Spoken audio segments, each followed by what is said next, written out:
Let's begin this hour at the White House. President Trump believes that a peace deal between Russia and Ukraine could be edging closer. Yeah, Mr. Trump met with France's President Macron at the Oval Office yesterday amid a widening gap between the U.S. and its European allies over the Ukraine war. Now, despite supporting a truce, the French leader warned that any deal must not surrender to Moscow. Following the meeting, President Trump said the onus was on Europe to safeguard any peace agreement.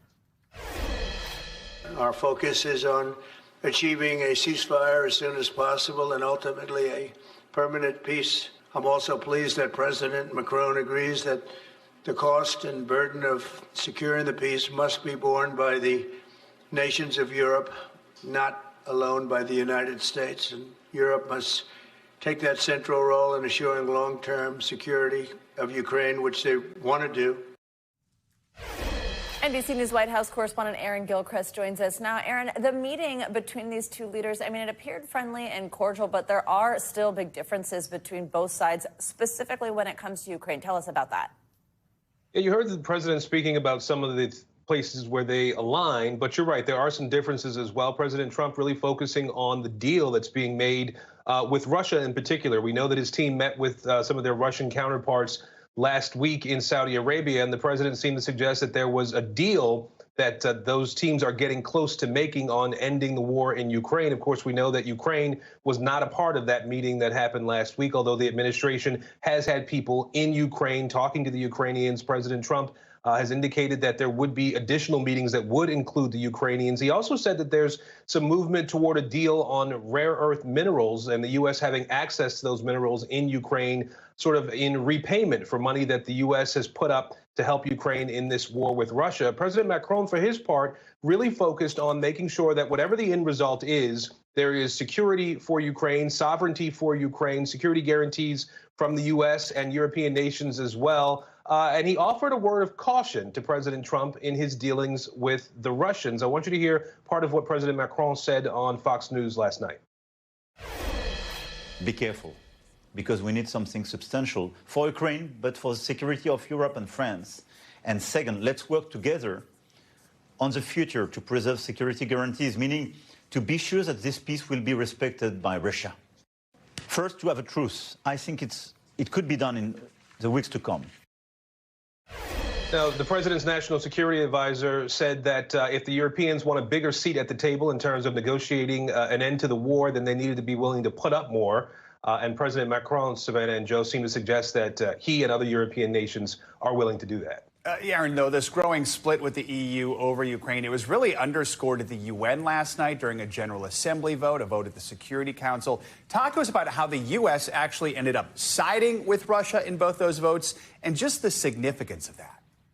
So yesterday, of course, was the 3-year anniversary of the war between Russia and Ukraine. A resolution was put forward by the Ukrainians with support of European nations that effectively called for an end to the war, a withdrawal of Russian forces from Ukraine, and it actually used the word war. That was something that the U.S. seemed to oppose, and when it came to a vote in the larger General Assembly, you're right, the U.S. voted against that resolution along with Russia, China, North Korea, some other nations of that kind. The U.S. did put forward its own resolution and spent time around the world lobbying for support of that resolution. Ultimately, there were amendments made to it that the U.S. considered to not be forward-looking, amendments that did, again, condemn Russia's invasion of Ukraine. And ultimately, the U.S., Joe and Savannah, ended up abstaining from the vote on its own resolution.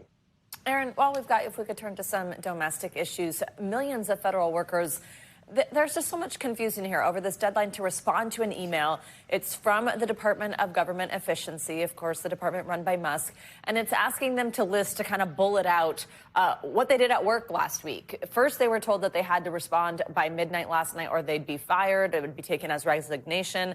But then they were told it's optional. What is going on here, and what are we learning about how DOGE could use these email responses ultimately? Yeah, I think you're asking the question that a lot of federal workers are asking as we've been sort of talking to folks and looking at people's posts online. A lot of confusion. This email that came out, as you noted, was one that asked people to list their accomplishments. We saw Elon Musk go on social media on Saturday as well and say that if people didn't respond, they would be fired, although the email itself didn't say that. I'm sorry. If people didn't respond, it would be taken as a resignation, not that they would necessarily be fired. OPM tried to clear that up for folks, but individual agencies started telling their workers not to reply to that email by last night's deadline. Many of them obviously did not. We then saw Elon Musk go on social media again and say that the email was really just an inane test, a trivial inane test is what he called it, and then said that there might be another email, subject to how President Trump decides he wants to move on this. There could be a second email that they would need to respond to. I want you to hear President Trump speaking about this in the Oval Office yesterday. He seems to support the email that went out from the Office of Personnel Management via Elon Musk's team. There was a lot of genius in sending it. We're trying to find out if people are working. And so we're sending a letter to people. Please tell us what you did last week. If people don't respond, it's very possible that there is no such person or they're not working. Now, sources have told our team that the idea was that the responses would be fed into an AI system, a large language model system that would then look at some of those responses and be able to figure out if people were doing jobs that were necessary. And that would, again, inform the Musk's team's ability to say these positions should be eliminated. These are more options for downsizing the federal workforce, which we know this administration really has been moving at breakneck speed to do over the last month. All right, Aaron, thank you very much for your reporting here. Let's turn now to the looming budget battle on Capitol Hill. House Republicans are trying to push forward with a high-stakes vote today after advancing a sweeping budget blueprint that lays out funding for President Trump's agenda. It includes $4.5 trillion in tax cuts and at least $1.5 trillion in cuts to mandatory programs, which include Medicare.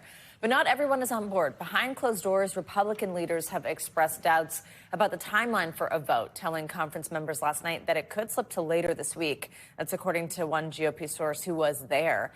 Meanwhile, Speaker Mike Johnson has appeared cautiously optimistic. We're going to get everybody there. This is a prayer request. Just pray this through for us, because it is very high stakes, and everybody knows that. And as we were talking in the hall guy a little while ago, somebody noted a couple weeks ago, the thing about having a small majority is it brings great clarity. It's clarifying, you know. I don't think anybody wants to be in front of this train. I think they want to be on it. With a razor-thin majority, House Republicans can only afford to lose one GOP vote if all Democrats vote against it. So let's bring in NBC News Capitol Hill correspondent Julie Sirkin. Julie, last night it seemed like the list of possible Republican defectors was growing. Talk about why some are still on the fence. Does it look like they could actually vote on this today?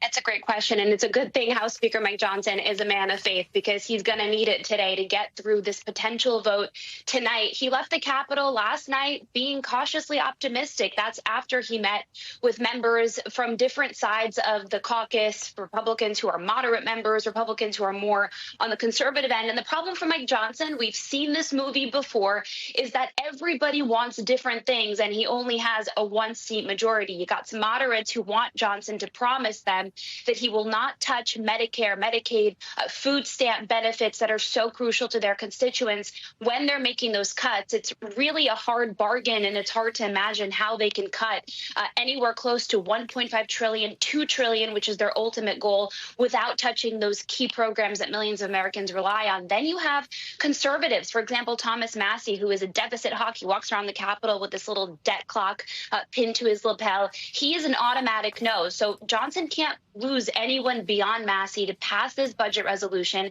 and get President Trump's agenda moving. Plus, of course, you have the pressure coming from the upper chamber, the Senate, that managed to pass their version of a budget bill. That's certainly squeezing Johnson here, too. Julie, so where does this leave? Tell us more about Democrats. Do they have any leverage? Well, honestly, essentially not, especially because Republicans are in control of the House. They have a 4-seat majority in the Senate with J.D. Vance, the vice president, able to break any tie. And of course, you have a Republican in the White House. So where does that leave Democrats? Essentially just to message on these issues. And that's exactly what they're going to do. Today at noon, they're going to take to the Capitol steps. It's a beautiful day outside here in Washington, D.C. And they're going to make sure that people around the country know that Republicans are targeting these key programs. They don't even have to do that work for them, because we've seen seen those town halls around the country where constituents have been frustrated by these cuts that Elon Musk's DOGE, as you heard Aaron talking about, have been taking to the government, a chainsaw essentially, as Musk wielded last week at a conservative political action committee conference. And so Democrats are going to continue messaging. That's all they really can do, and throw their hands up and let Republicans deal with it. Julie, let's talk about those town halls. I mean, some Republican members of Congress, they go home to their districts. They're confronted by voters over DOGE's handling of federal budget cuts and layoffs. Let's play a moment from a town hall with Wisconsin Congressman Glenn Groffman, where things got pretty heated. I would like to know what you feel in this issue of an unelected person having so much power. He does not have the ability to do any actions on his own. He just... So these are the members of Congress. These are their constituents. These events are covered by local TV stations, by local newspapers. How are lawmakers responding to the reception they're getting when they go back home?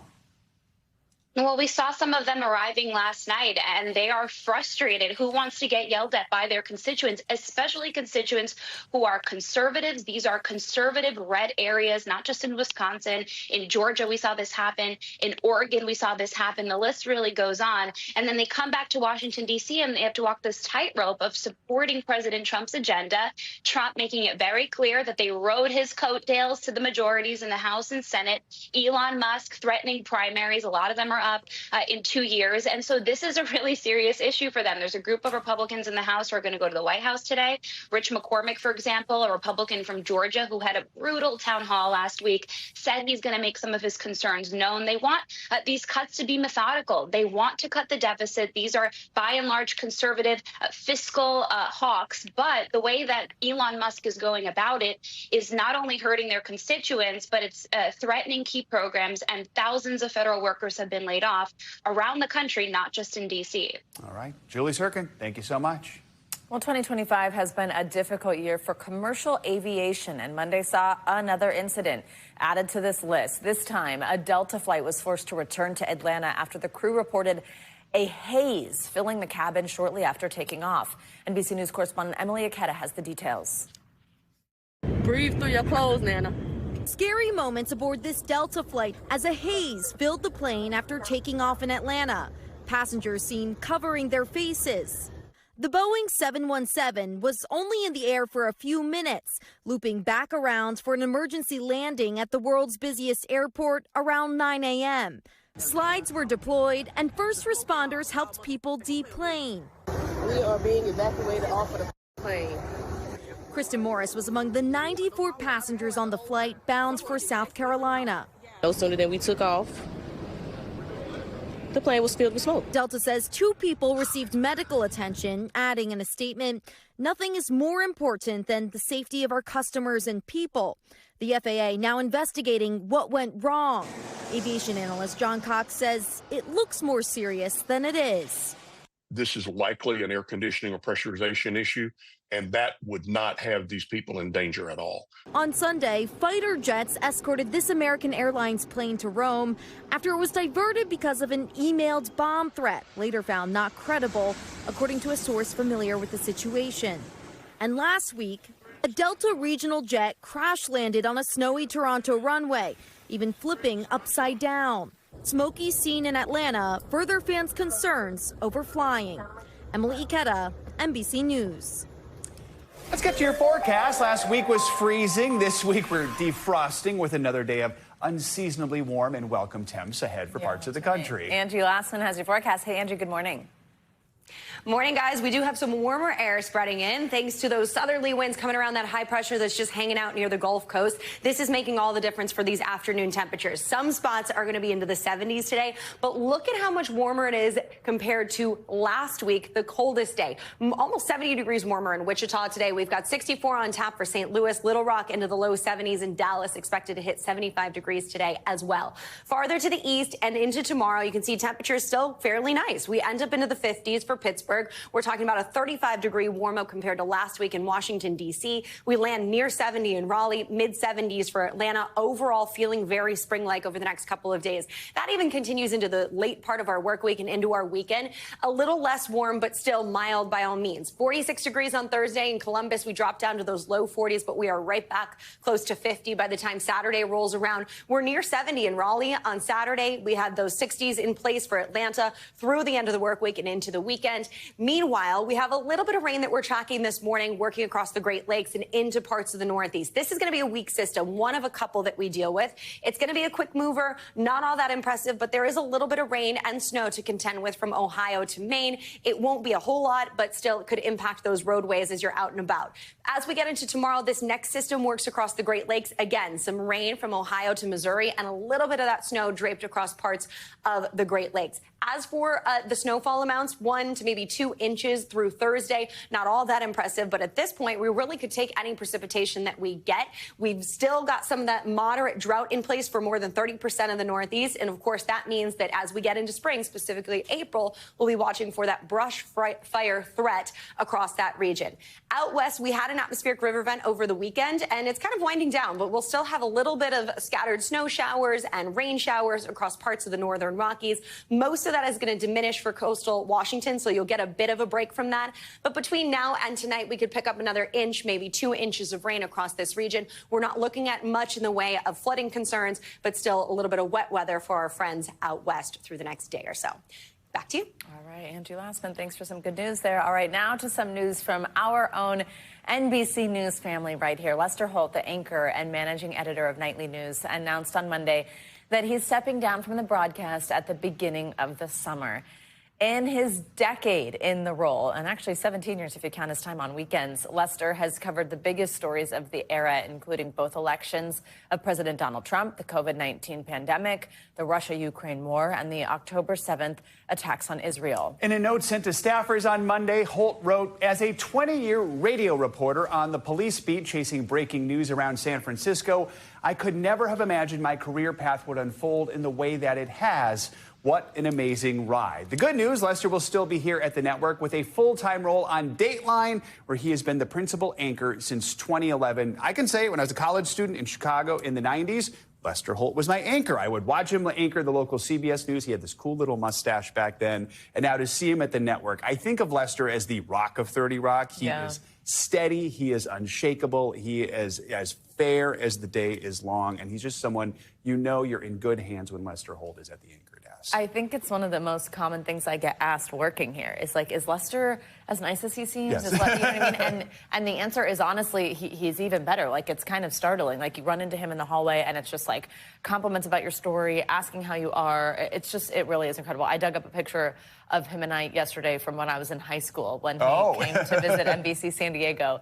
It's just, you know, one of those like dream come trues to get to work with him. So he's very excited about Dateline. He'll get to do these long form hours and that type of thing, but we'll miss him so much nightly. And we're thrilled he'll still be part of the family. Absolutely. Thanks for watching. Stay updated about breaking news and top stories on the NBC News app or follow us on social media.